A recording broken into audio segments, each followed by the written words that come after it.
Okay, so we talk about choice in life. Number one, that's the greatest power we have, is the ability to choose. Okay? Us as Americans, we live in a free society. Man, we are super blessed to have the opportunity to choose. I can play baseball, I can play track, I can play tennis. Hell, I don't even have to play sport. Okay, but I get the choice. Okay? Now, going along with that is the choice can put us in some compromised situations. Okay, so you think about here, I've got a little die right here. Okay, it's all about rolling the dice. So I want you to think about substance abuse and using outside substances as like rolling the dice. Okay, so there's a time where I come up to Vegas and I sit at the table and I roll the dice and some good things can happen.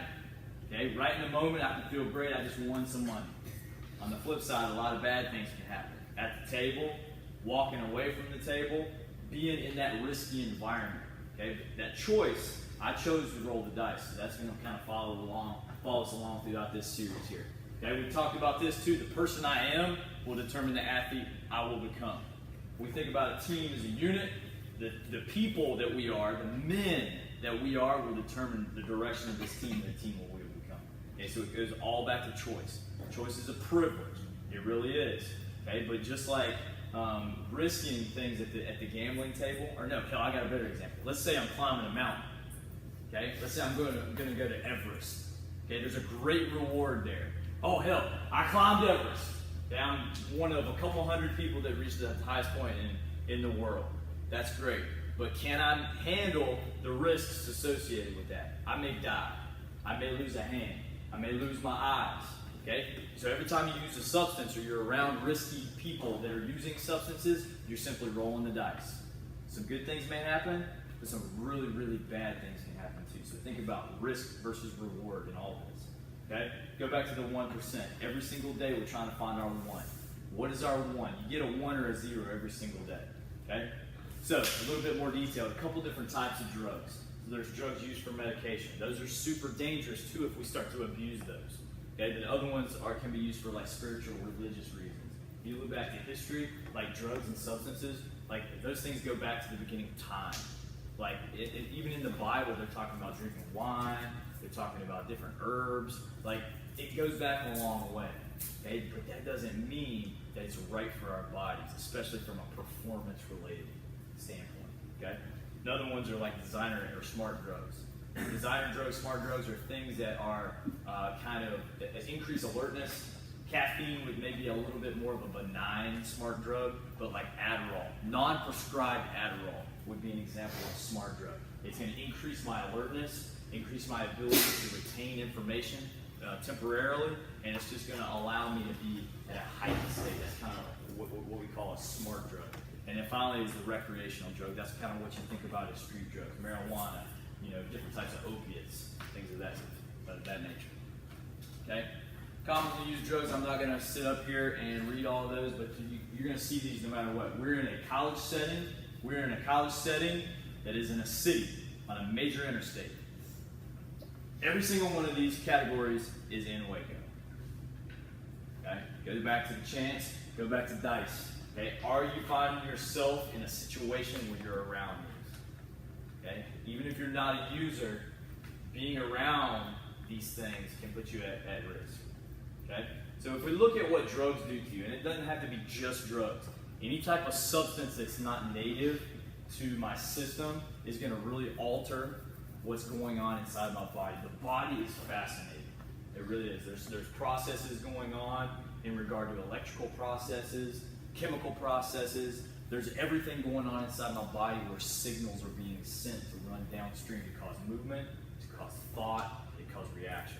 Drugs will really invade on those processes and either slow down or stimulate that. Now, how do we do that? We look at what we call a neurotransmitter. Okay? So at the very, very cellular level of your body, there's neurons that connect all the way down from your brain to different areas of your body. Okay? You can think about a neuron as almost like a small nerve. Okay? Now the thing about neurons is they do not connect.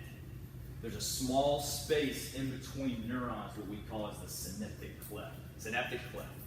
Okay? They don't connect. You can kind of see this area right here. The yellow little globules right there are what we call neurotransmitters. A neurotransmitter continues the message from one neuron to the next. And we have to have those. The common little neurotransmitters is what we call acetylcholine. That's the neurotransmitter that causes muscle contraction. Okay? When I take a drug, a substance that's marked by the green, that can impact the signal that's occurring in the synaptic cleft. Okay? One, it can slow down my body systems. It can slow down that message, and then everything downstream is really sluggy and slow. Okay? Or it can interact and speed it up so I'm ultra stimulated. But the biggest reason that we want to stay away from alcohol, from substances, is because it really impacts what we normally do and it throws off the body. And it takes a long time to get these neurotransmitters back in place. Okay, so a couple different types, and we're going to be done here. One is a stimulant. I want you to think about a stimulant as anything that speeds up the body. Okay, so an alcohol. It could be nicotine, it could be caffeine, it could be cocaine, any type of amphetamine. Okay, that's a stimulant.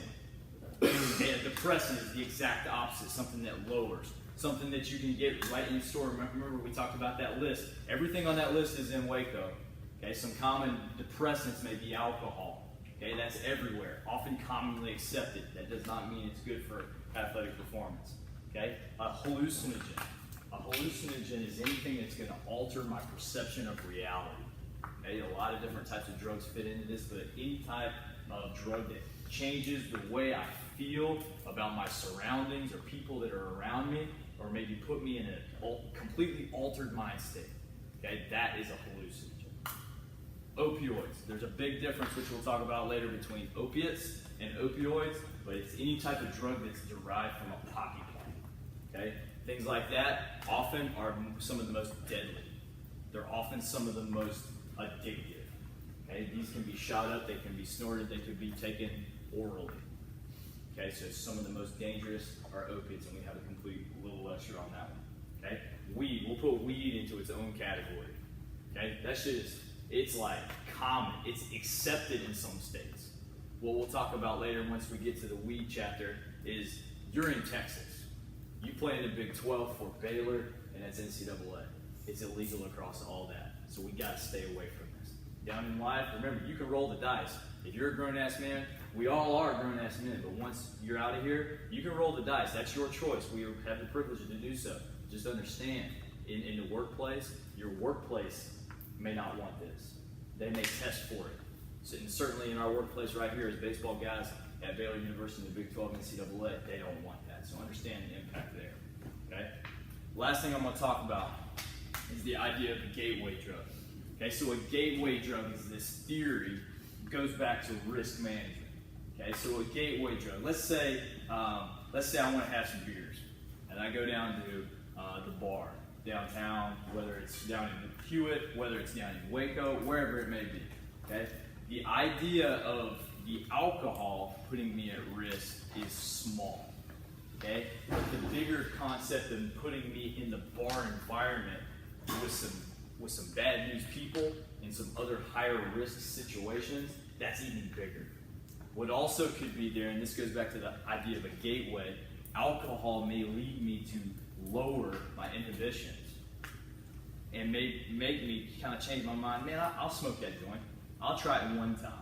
Now I'm on weed and drinking. Okay? So then the next time I go back to this bar, I see the same crew, and it's like, man, I'm gonna have a beer and I'm gonna smoke a little bit. Okay?